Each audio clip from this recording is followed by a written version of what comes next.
Welcome to Alzheimer Speaks Radio. I'm your host, Lori LeBay, and I'm so excited that you're joining us today. We are going to have a fascinating conversation as usual as we learn from people all around the world at all ages and stages of life. Stay tuned as we shift our dementia care from crisis to comfort. Here we go. What you think about, you will bring about dementia change. We will. Hi, everyone. Welcome to Alzheimer Speaks. I hope you're having a beautiful week and a wonderful month. I don't know if all of you know this, but September celebrates World Alzheimer's Month and also Alzheimer's Disease Awareness Month and Ontario Alzheimer's Month. So there's lots going on that you're seeing out there. And feel free to join in. The Global Purple Angel has been doing amazing things in many, many countries who are participating. So check them out. Norms McNamara, you can find him on Facebook. I also wanted to let you know about a research study that is seeking dementia care partners, and they want you to take a couple of surveys and write 3 letters, and they're just doing a study researching and evaluating the process of will letter writing help your experience when you're caring for somebody with dementia. And you can go to caregiver.com, just COMM lab at UCONN.edu.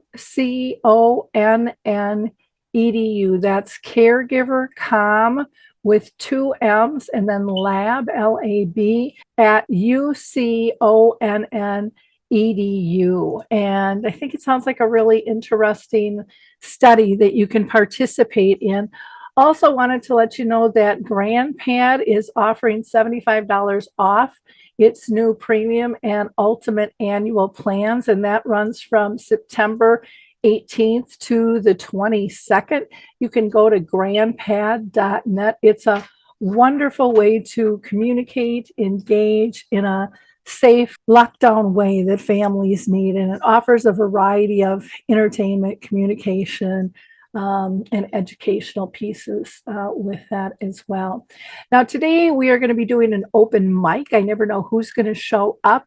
Open mic is where Alzheimer Speaks opens it up, and anybody around the world can participate. We invite people living with dementia, family and friends, all different types of businesses, researchers, advocates, you name it. We want to hear from you. And so if you're interested in that, reach out to me at radio@alzheimerspeaks.com, and we'll coordinate getting you on the show. I also want to encourage people to check out Alzheimer Speaks and all of our free educational resources, along with Dementia Map, a global resource directory. Both are free, so please check them out. So let's move on and see who's behind the curtain. Well, Tyler, it's so nice to have you back with us. I am so excited to hear what's been going on. So I am first going to have you introduce yourself and introduce the MemoryBoard to everyone, because we always get new listeners. And let's start there. Yeah, so Lori, thank you so much for having me back. I think when we first had this conversation a couple months ago, we were kind of in the middle of our pilot phase, very early days, just kind of getting feedback from some initial families that we were working with. And fast forward, we've been out in market now for a couple of months with the MemoryBoard, and it's just been amazing to hear some of the stories. So thank you again for having me and letting me share some of the stories I've been hearing from families. So, what is MemoryBoard? What are we doing? MemoryBoard really came out of my personal family's experience with loved ones with dementia and Alzheimer's.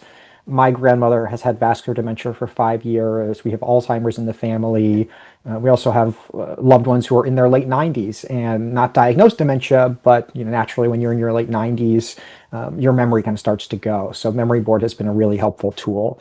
And we wanted a really simple way to communicate, engage, check in, and just share updates and kind of notifications throughout the day. And that's what really, that's ultimately what we've done with MemoryBoard. So MemoryBoard is a digital display that sits in your loved one's home.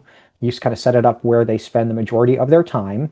And through an app on your mobile phone, family members, caregivers, friends can send reminders, updates, notifications all throughout the day from anywhere. And you can schedule messages, you can share quick updates, quick check-ins, say, hey, I'm thinking about you, love you. You can say, hey, I'm running 10 minutes late from the grocery store. Don't worry, I'll be there soon.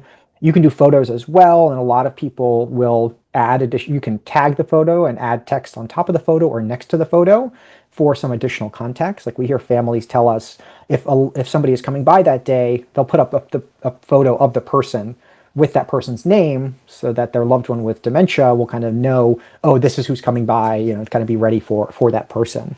And so yeah, we launched it about 3 months ago at this point, and we've just been really fortunate with the response that we've heard from families and assisted living and independent living. And I think we've really kind of built a tool that's really solving a problem for people. Well, that's exciting because you guys just launched, I think it was in June. And I mean, we're just in, mid-September. That's a really short time to even be able to gather feedback. So to get that engagement out of people who have purchased it and used your program, that's amazing in and of itself. Yeah, I think it's two things. One, we hear a lot of families kind of come and tell us, hey, this is exactly what I've been looking for. I've been looking for a tool like this.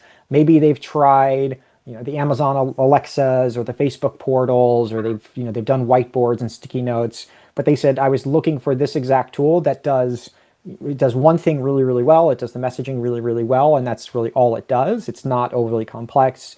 And we've really designed it with this kind of goal of being low to no burden for your loved one. Your loved one doesn't need to learn a new device or gadget. They don't need to manage it themselves. So we've really kind of lowered that kind of hurdle, that tech hurdle for your loved one, which I think is a big barrier for people when they're thinking about technology for an individual with dementia.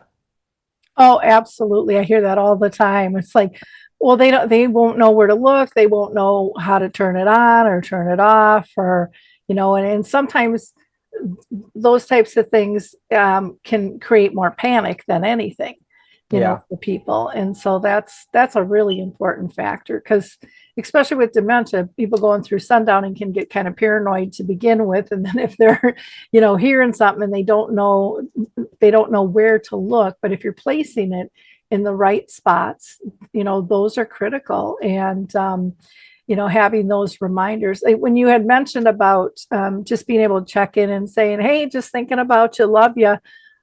I can just see that, giving somebody that safety, that comfort of feeling loved and remembered that they're still in their lives, because we all hear people say to us, you haven't been here forever, and you just went to the bathroom. That's all you did. So, but there's other times when we can't get there. So being able to, have those little comments pop up and give them that peace and security that they're still part of the family, or a friend circle, whatever it might be, that's got to be massively huge for people. Yeah, and I would say that has surprised us, the extent to which like the simple check-in is how often that is used and how helpful that has been for us in designing the memory board. I think in our minds, use case number one would be around more like an agenda and like a daily planner. And a lot of families do use it for that. And we see a lot of that.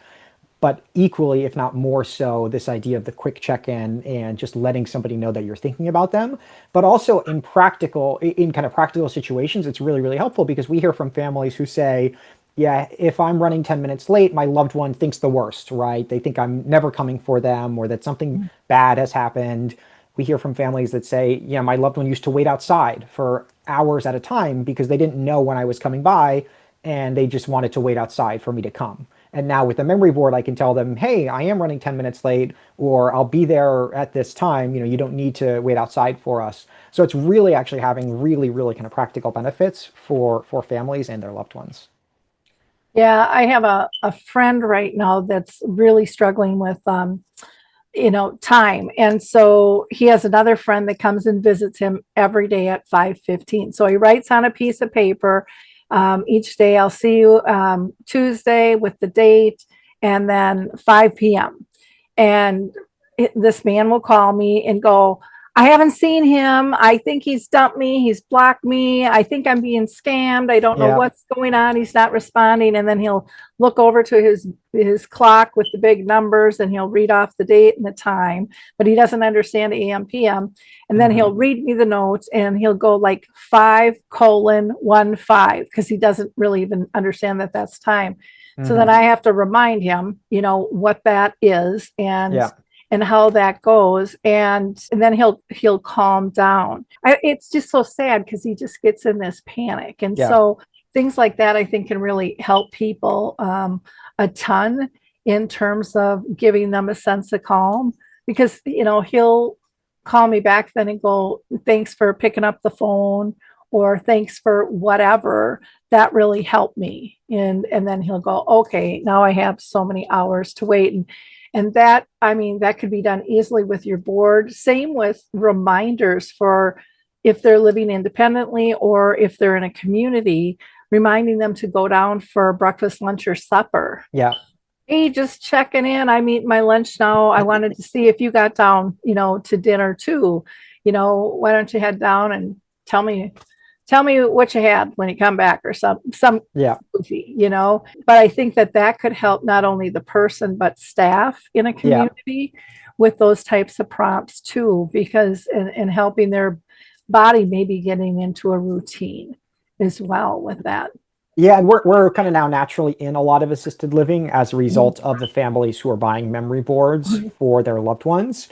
So we have a lot of exposure to assisted living and kind of that setting. And you're exactly right. Like, we hear from families who tell us that their loved one is attending more events because of the memory board, and you can kind of tell your loved one to go down to the common area, that there's an event going on.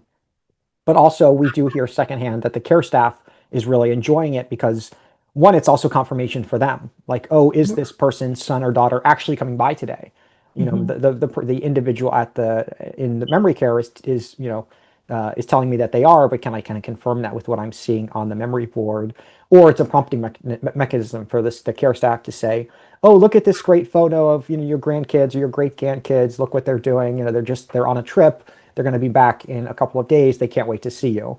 So the care staff we're getting a lot of really positive feedback from the care staff as well. I think ultimately for us, what would be amazing is just freeing up their time, making their lives a little bit easier. We hear a lot about just this idea of like fewer anxious phone calls, both for families, but also for the front desk at the care staff as well. We've done a couple of pilots with different assisted living and independent living, and they told us in a couple of cases they would get 10 phone calls a day from residents wanting to know what was going on. And through the memory board, it was really reducing all of these kind of anxious phone calls as they kind of described them. I don't know if you have any communities doing this yet or not, but I would really encourage communities to buy this as a benefit. Stop with the coffee mugs and the pens and the big marketing packets. We don't all need that stuff. You can just staple something for us in the big fancy printed folders. Go get something at the dollar stores, put them in, and just explain to people, we are very conscious of cost, and we want you to know where our money and our priorities are. And it's about serving people. And then, if you got those in all of the rooms, the consistency level would go up. I don't know if there would be a way for, let's say, activities to be able to, let's say upon admission, because they usually have activities at certain times and days for people to be able to do a group input to flash out to everybody. Same with meal times, because then it's not an overload for staff because everyone's looking at that. But boy, that would be sweet for people. Yeah, it's definitely doable. We can definitely go down a rabbit hole of assisted living and how they work and the different stakeholders and what motivates them. But I think you're exactly right. Like, ultimately, the way that we kind of view it is like, I think it's a really great kind of welcome gift for assisted living for new residents as they're kind of moving in, to have this like really kind of cool gadget, kind of show the assisted living as being kind of very tech forward and tech savvy. But then also, it will kind of fundamentally make it easier on the care staff if they can kind of quickly send the same message to a bunch of memory boards, and just ultimately fewer phone calls, potentially less kind of visits, and getting everybody on the same page. So we do think there's a lot of value there. We're still today really focused on families and individual families, but there's just a lot we can be doing with assisted living and independent living groups. Yeah, yeah. And I'm going to make one more plug for the communities, even though you're focused on the families right now. I do a lot of support groups, and I can tell you they are really getting frustrated with communities not feeling served and valued and service for their loved one and for them. And this would really help with this tremendously. Yeah. Basically, the one-time major setup. But then even if they supported families who maybe weren't tech savvy to be able to input things, staff could do that in 2 seconds. If somebody called with a message, and that touch point is a positive touch point. It's not somebody fell. It's not that somebody missed a med. It's not that someone's hospitalized. It's not that something got stolen. It's a positive touch point. Yeah. And that's what's missing out there right now. Staff are overstretched.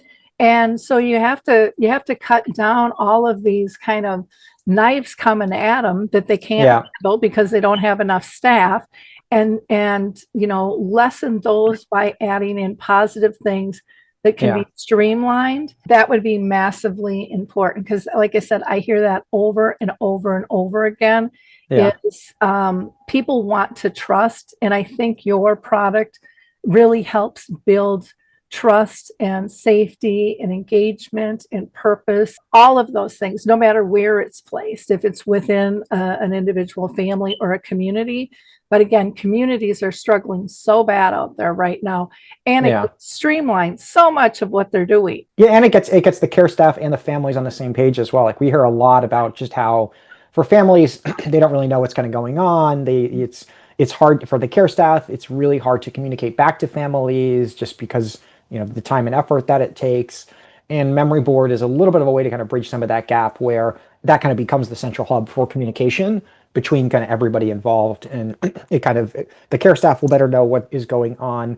The family members will feel kind of more connected to their loved one and kind of more in tune with kind of their loved one's day to day. So it's really going to help you to kind of bring everybody together.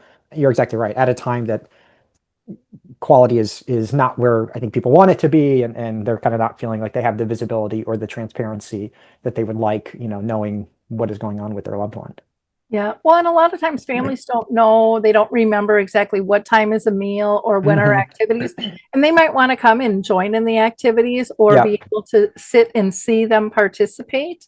That allows them to do that without having to field another call. Yeah. I mean, there's just, I don't see any downside to it, other than they're going to say it's going to cost us money. And again, there's ways that they are, in my opinion, marketing right now that they could cut back and they wouldn't feel it. And I think your product, they would feel the impact from all sides, and have a really positive impact. Yeah. So let's get back to families, since I got us totally sidetracked. Yes, yeah. Communities there, and you had talked a little bit about feedback. Is there what have you changed or learned since launching in June? Yeah, absolutely. So I mean, there's just so much to kind of do and improve and kind of make better. I think for us, like, we're hearing a lot of just common kind of features and requests that people would like to see. The thing that we released most recently was the ability to do both a photo and a message kind of side by side. So that is available today. That was definitely our most requested feature. And people really like that because you can now, a few reasons. One, you can provide a lot more context on a photo that you're sharing. Or if you're sharing, let's say you're sharing like a daily agenda, I think people like to just share like a funny photo or a nice family photo to go along with the message and kind of have those two things together. So I think that's like really, that's kind of really resonating with people, just to have more flexibility in terms of the types of things you post and how you post and the way that you're using it throughout the day. I think that's kind of a really big one. And then ultimately, what we're kind of looking to do is add, people would love a way for their loved one to basically just confirm that they've seen the message. So I think about it as a little bit of like a read receipts kind of type of thing, where it'll basically just be like a simple button that says like, I've read this, confirmed, good to go. And then ultimately, I think people are there's just a wide range of kind of new features and functionality kind of people are looking for, and to kind of make it better. I think ultimately people love the simplicity and ease of use, and we hear about it all the time, how easy it is to use, how simple it is, how easy the setup was. And that's what we're going to continue to lean in on, is keeping it super simple.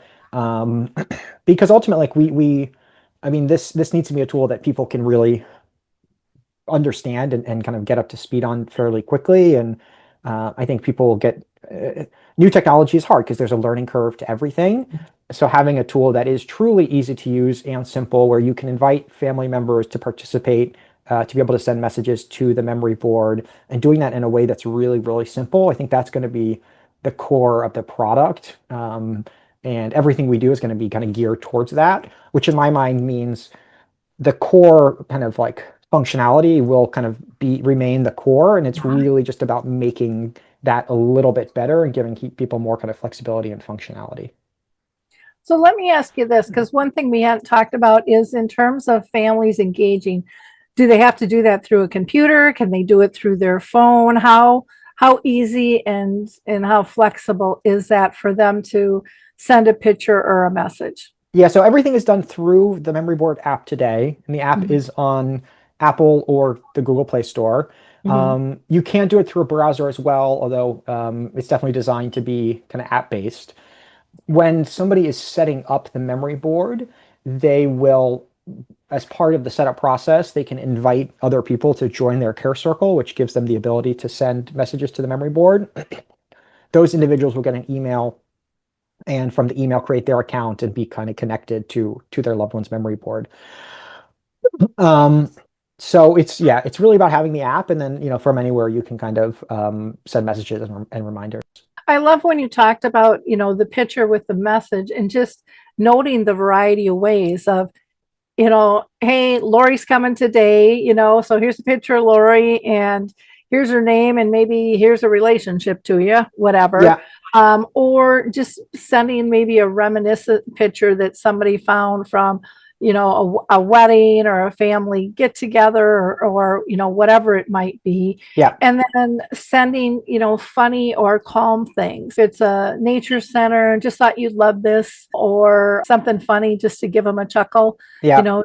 During the day. I think those are really, really nice varieties of touch points to help people, because a lot of times companies will say we have this, but then they don't give them examples, and people don't always understand why those variables would be important to somebody. And again, it all gets down to, in my mind, purpose and inclusion, and feeling loved, and don't we all want that? So I mean, I think you're exactly right. So one of the kind of the big goals for MemoryBoard is this idea of just ongoing communication, and every day there's kind of something new to engage with your loved one on. And to that exact point, like there are certainly days and situations where maybe there's not something going on, there's not an update or a message to send, and those are kind of the opportunities that you can send a nice photo, you can send a memory of kind of something from their past that kind of makes them smile, makes your loved one smile. So you can kind of use the photos to basically come in between messages when maybe there's something not on the agenda that's happening that day. You can kind of find another way to kind of check in with them and kind of bring a smile to your loved one's face. So I think that's kind of really what we're seeing with the photo, is it's really a way to kind of go when there's kind of maybe not a big agenda update, and as a way to check in as well. It's like, hey, maybe your loved one is difficult to reach by phone, but you can send them kind of an update through the MemoryBoard and say, hey, here's what we were doing this weekend. Your grandkid is learning to ride a bike, or just did this amazing thing. Here's a photo of it, and we're thinking about you. So, and this might be maybe another version, maybe not, maybe you're doing it right now. Could you send, like a collage of photos or a slideshow of photos for people? Yeah, so right now, if there are multiple, they'll kind of rotate, they'll kind of carousel. So basically whatever is kind of active at any given time will be displayed, but there will only be one message or photo at a time, and then it'll kind of alternate between them depending on what is kind of active at that time. Now that you could do a message and a photo, we'll probably do like 2 photos at some point because it kind of makes sense.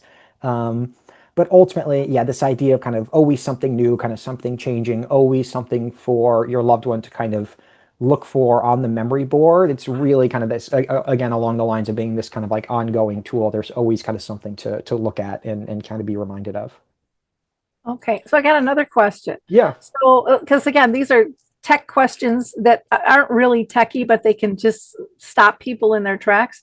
So, is it a different format if I have a portrait landscape, that's up and down versus a landscape, which would be more horizontal, or does that not matter? Yeah, you're getting into the weeds, which I like. And it's actually, you're kind of getting to the secret of why we did the kind of the side-by-side photo and text together. Mhm. So if you have a photo, you kind of want to see the whole photo Mhm. naturally. So if it's a landscape photo, it will kind of take up the full screen of the memory board, so it'll display, quite big on the memory board screen.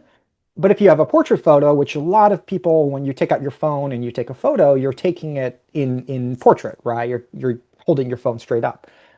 So nowadays, a lot of photos end up being in portrait, whereas years ago, before the iPhone, let's say, everything you would take with a camera, it'd be landscape. So because things are portrait, what was happening was you had a lot of white space on the left and the right on the memory board.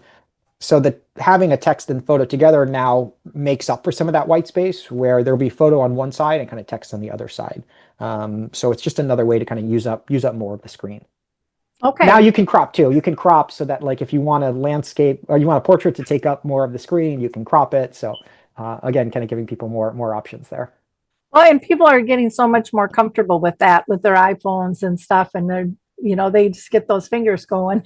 Yeah, Making those exactly. changes. Yeah. Yeah, there's not so many. This isn't Instagram where you can, add filters and kind of go crazy on your photos. But I think just a couple of kind of key things just to make it a bit easier for people. Sure. Well, and I think simple is better. It's Yeah. just because the range of user knowledge varies so much out there. Yeah. And, if somebody wants something really fancy, then go to Canva, fancy Yeah. it up, then drop it in. Yeah, exactly. And we do have people who, they create their own images and then they'll download them as PNG files and they'll put them on the memory board. So we've actually had some people do some pretty creative stuff, which has been really interesting to see. I wonder if anyone has ever, because I've never heard of anyone doing this, but I think this would be really helpful for people with dementia, is, in your portals, in your medical files, you upload a picture of you, but it would be really nice to have a picture of the doctor, because a lot of them won't necessarily remember the name, Yeah. but they'll remember the person. Yeah. So I'm going to the eye doctor and this is who I'm seeing, or you're going for a physical, or your diabetes doctor, or the dentist, or whatever it might be, to show them who it is they're seeing. Because I know those can be really, cause a lot of angst for many people when they're going to the doctor. Yeah. But what I have found is, with so many of them, they know who they are and they know who they like or who they don't like. Yeah. And so in some cases that would be a real plus, because they like going to see that person. Yeah. And I don't know if the doctors would let them take a picture, but that's just a thought of another way to be able to use that, because there can be a lot of angst with that. Yeah. I think just giving somebody kind of like a heads up is, say, hey, here's what we're doing today, and here's who we're going to go see, and here's kind of a photo of that person, right? To kind of reduce some of that kind of anxiety of, you might not know who that person is when you go and see them. So I do think we see a lot of people using MemoryBoard in that way to say, here's our plan today, and here is who we're going to see. Any other types of feedback that you want to tell us about? Yeah, absolutely. I mean, so we talked a lot about kind of the idea of kind of like simple check-ins and kind of quick reminders and kind of that sort of thing. I think what people really like as well is this idea of, because you can have an unlimited number of people in the care circles sending to MemoryBoard. Part of the goal here is everybody can kind of participate in the care, of your loved one. So We hear a lot about families who they might live thousands of miles away from the individual with memory loss, but they kind of feel more connected because they're sending, messages and reminders, and they're sending updates and kind of notifications as well. So we really kind of love hearing that aspect of it as well. And also I would say for the feedback that we're hearing from families that they hear from their loved ones as well, where there are situations where they didn't realize that their loved one could really read anymore, and they started reading off the memory board, and and when they wake up, going to the memory board to kind of see what information was there. So it's amazing to hear from families what they're hearing and seeing from their loved ones with dementia and Alzheimer's, and them interacting with the memory board in kind of ways that I think we were all a little bit kind of surprised with the extent to which they're really interacting with it and using it. Well, that's neat. Now, with the Care Circle, can everybody access through their portal to see what messages are going out on a daily basis, or kind of what the schedule is? Yeah, that's correct. Versus getting bombarded every time a message goes out, because then that can, I think, turn people off. Like, I can't get all of these. I got to work. Yeah. If someone's really utilizing it a lot. Yeah, so everybody would have their own account for their memory board app, but everybody, when you go to the app, everybody sees what is currently being posted on the memory board. So if there's like a family function, you don't want two people to post to the same message or the same reminder. You can kind of go in and see and say, oh, my brother already posted that. I don't need to say that same thing. Or to your point, like we do tell people to ease into memory board, start slowly over time. Don't add 10 people to your care circle on day one. That's too overwhelming. That would be too overwhelming for anybody. But if you start with 1 or 2 people and then send a couple of messages, maybe you start with photos before incorporating messages, that tends to work well. But if you bombard somebody with 20 messages and photos on the first day, it does become really, really overwhelming. So we definitely kind of tell people to ease into it over time. And ultimately, because everybody kind of has access and kind of can see what is being posted there, everybody can kind of play a role to say, okay, maybe I'll kind of wait to send this photo, or not even wait, like I'll schedule it to come on tomorrow, instead of today, because there's already a lot on there today. Well, and that makes sense too, to just start with 1 or 2 people, because you need to know the base. So when people are added, you can answer their questions or go, oh, that's a duplicate. We appreciate that, but we're doing it in this fashion type thing. Because otherwise, it could just get to be too many, chefs in the kitchen, basically, with something like that. So I can see that that being a really smart way to be able to do that. I think the other thing that it does for the Care Circle is, especially for, not just long distance, but there's a lot of people that live close but aren't really involved. They can actually see the connections. And in some ways, that might prompt them to step in and step up. Where, like, a lot of times people think if they're long distance, they just can't do it. I can't be there, and there can be a lot of guilt. And this way, that can alleviate some of the guilt. It can expand the engagement. It can make the whole family probably feel a little calmer, because there is that finger pointing that sometimes goes on within families in terms of how much are people doing. So I think that could be useful on a lot of different levels. Yeah, and this idea of guilt, I mean, it's like it's a longer topic, but there is, to an extent, this idea that, like, oh, can I be doing more, and how can I do more? And hopefully memory board helps people just a little bit, where they kind of feel like, hey, I am checking in more. And this goes to my kind of personal experience with my grandmother, where over the years, as her memory kind of became worse and worse, I didn't feel connected to her. I didn't feel like I had that touch point. Now, using the memory board, being able to share an update of young kids at home, sharing what's going on with their lives and how quickly they're growing, I also personally feel more connected to my grandmother in ways that I hadn't before. And it just feels really, really nice to be like, hey, I have this way of checking in with her. She lives thousands of miles away. I have this way of checking in with her that I really didn't before, because I couldn't pick up the phone. I couldn't give her a call. Like that wasn't it's not possible. So I think that was my personal experience. I think we hear that from a lot of people as well.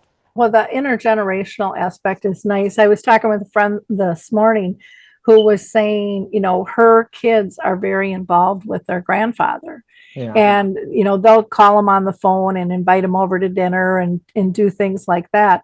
And what that meant to not only the kids, but the grandfather, on how much he's like, and he said to her, I don't think I ever called my grandparents. Yeah. But I really love when they reach out to me. So, to be able to not, to be able to send a picture and a text, I mean, is fuller, I think, than a phone call in some ways, because it can pop up again for them to see. But I think building on that intergeneration is so important, because our younger kids, a lot of them, they're just texting. They're not talking on the phone, or it's different. It's, I'm old, I'm 66. And I mean, I had the phone on the wall with the long cord, I was growing up, and that was it.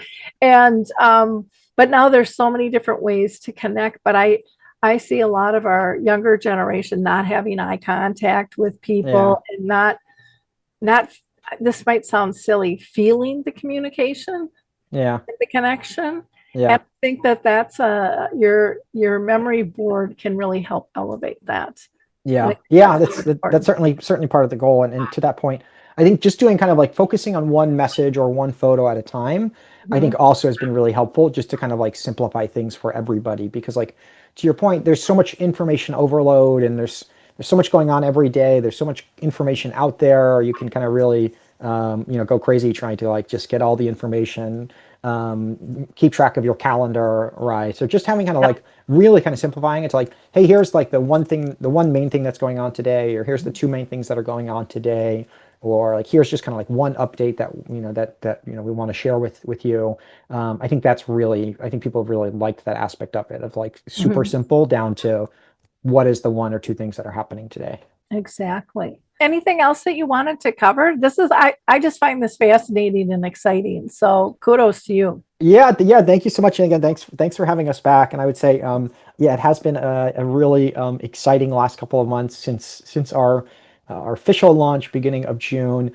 And now I think what the feedback's been great. We're just adding new features. It's still certainly a new product, and we've got a lot planned as well. And now we're just kind of gearing into the end of the year and kind of what that's going to look like. We do hear a lot of people using MemoryBoard or giving MemoryBoard as like a gift for their loved one around their birthdays. So I think it'll be interesting kind of what the holidays look like. I think people will find it a really kind of helpful tool for communication with their loved ones. So we're kind of gearing up towards what the end of the year looks like, and then already kind of thinking about what next year holds. And I think too, like my area is dementia, but just for elders as a whole, so don't just pocket hole this. I mean, there's other people that are using it in their home for themselves as well. Yeah. So this isn't just a zone in one area, but there's so many things besides birthdays and holidays. There's like right now it's Alzheimer's awareness. There's elder awareness, and there's elder abuse. There's all different types of things where it's like this would be absolutely ideal. And I don't know if it could decrease abuse, but I also think if someone was in a community, or let's say someone's at home and they've got somebody in their home, if they're seeing these regular communications come through, they might think twice that someone's going to be checking on this person, and that might be enough to deter. I mean, you can't guarantee that, but people pick their targets typically for certain reasons. So you never know with something like that. And the other thing I wanted to mention, or have you mention actually, is the size of your screens, because I think that is a huge differentiator in terms of what's out there. So we have two versions. We have a 10-inch diagonal, which is about the size of a tablet. And then we have a bigger version, which is a 15-inch diagonal, which is about the size of a large computer monitor or laptop monitor, just about. And I think we kind of made that choice kind of very intentionally, having kind of two sizes, giving people the options. I think we definitely kind of see people gravitate towards both, really depending on where they plan to put it, their loved one's vision, how far away their loved one will be from the memory board as well. But I think people really like that they have the option to kind of go bigger if they want it, so that it's just easier for their loved ones to see. The on each, the number of characters or the number of words is kind of the same in terms of like the limit. But what it means is on the bigger board, messages will ultimately appear bigger and appear larger. And I think for people who have family members with macular degeneration, or other vision problems, they've really liked having that option of getting a bigger board. It's not always for the person who's using it. It can be for the person who's part of the care team as well. When they're over there seeing, because a lot of people have different eyesight, at different times and stuff. So that can make a difference as well. And it can be, I just love the larger one. I just think it's genius, actually, because you can put it on the wall. It doesn't have to be right in their lap where it's, all of a sudden it's lost in the couch cushions or, wherever. I mean, because things can happen with that kind of stuff, and you don't want a screen getting broken and disconnected. But it just seems, I don't know, it seems more permanent in terms of where you're going to look and where you're going to find it. And, I just personally, I really like that. Tell people about subscribing and, cost factors and things like that, if you don't mind. Yeah, absolutely. So there is intentionally not a subscription that goes for the memory board, which I think that's probably the most common question that we get, is whether there is a subscription. And the answer is no. So the only cost is the one-time kind of purchase for the device. The small one retails for $175. The big one retails for $275, and we're currently running a 10% off promotion on our website. So you're kind of getting 10% off, basically that kind of sticker price. So there's the one-time kind of cost for the device, and then from there, unlimited number of messages you can send, unlimited number of people you can invite to your care circle. There's no additional cost for using the app. So kind of families are buying it for their loved ones, and then they're inviting 3, 4, 5 people into the care circle, and everybody can kind of really participate in the care of their loved one and sending messages and that sort of thing. So it's really that kind of one-time purchase, and then you kind of get the ongoing benefit through the app. Yeah, and that's unusual not to have a subscription fee. Just if you're listening, that's kind of rare out there. So that makes a huge difference for people, in my mind, in terms of affordability and things. And again, you can go in as a family, because I know money can be tight for people too. So you could go in as a care group and pool your money to get something like this as well. So I think so often we think it's all or nothing, when we're doing something like that. It doesn't have to be. It doesn't have to be. Yeah. People love that there's kind of no subscription, and that was definitely one of the kind of goals was not needing to kind of have a subscription, because I think you're exactly right. There's a lot of subscription fatigue, to say the least, about all these subscriptions. Exactly. Well, this, like I said, I'm thrilled with where you started and where you are today and where you're going. I love that you are open to all kinds of feedback. I just think, I think we're getting better at that, but I still think most companies aren't listening to the level that they need to. Or in my opinion, to really meet the community need that they're trying to serve. And so kudos to you. Appreciate it. And we're very grateful and thankful for all of the customers and the families that are working with us now. I mean, as early families, they've also been really supportive, giving me feedback. When there's minor things that don't work, we obviously try and fix those as quickly as possible. And people are, I find, as long as you communicate openly and kind of provide people updates and work on, fix their problems, then they're pretty kind of receptive to saying, thank you for doing that, and kind of doing it so quickly. So just super grateful to kind of the families who have really been helpful for us and kind of understanding and giving us feedback. And ultimately, I think for us, it's really like we will build things based on what we hear from families and from our users. And that's kind of really guiding everything that we do. So we love to hear from families and what they're seeing and what they would like to see. Fantastic. Do you want to give people, where they should go to be able to get the app, and if there's contact information for you, how they reach out? Yeah, absolutely. So, I mean, go to our website, memoryboard.com. You can drop us an email at hello@memoryboard.com. We have a phone number, a contact number on our site as well. We have some contact forms as well. So you can start at the website, and there are just a handful of ways that you can kind of reach out to us. But if you have any questions, yeah, definitely drop us an email, reach out, and we'll get back to you as soon as we can. Fantastic. Well, thank you so much for being with us. Like I said, I'm really excited for all you're doing. And I know, one of the things that I really appreciate is I feel really strongly your heart's in the right place. And that's why you launched this, why you're so passionate about getting it out there and improving it. And again, not everybody's in that space. And to me, that makes a huge, huge difference Yeah. in terms of the quality of the product or how happy you're going to be with the product. Because I know for me, if I have a problem, I want someone who's going to answer me, or I can give the feedback, or who can direct me if I'm screwing something up. The other thing I want to say is your directions are really simple too, for people, and that was like a yeah, simple is key. Everything we do, the goal is kind of simple.